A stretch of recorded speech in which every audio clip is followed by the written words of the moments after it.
Külli kainatı bize sunmusan. Bizi de özüne yar eyle Allah. Merdik gururuyla sınağa çəkmə, namərdin imkanından eyle Allah. Dövranın onsuz da insafı yoktur.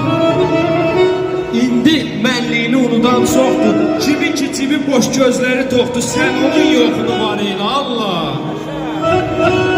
Durub yaşamışıq Adəmdən bəri, duyub dərk etmişik peyğəmbərləri, sənin varlığına şək edənləri lal eylə, kar eylə, kör eylə Allah.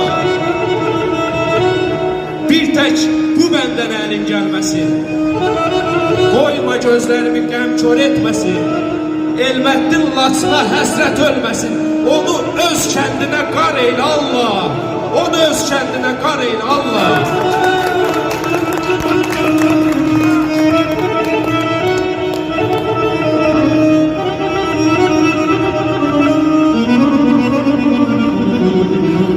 Arif olanın sevgili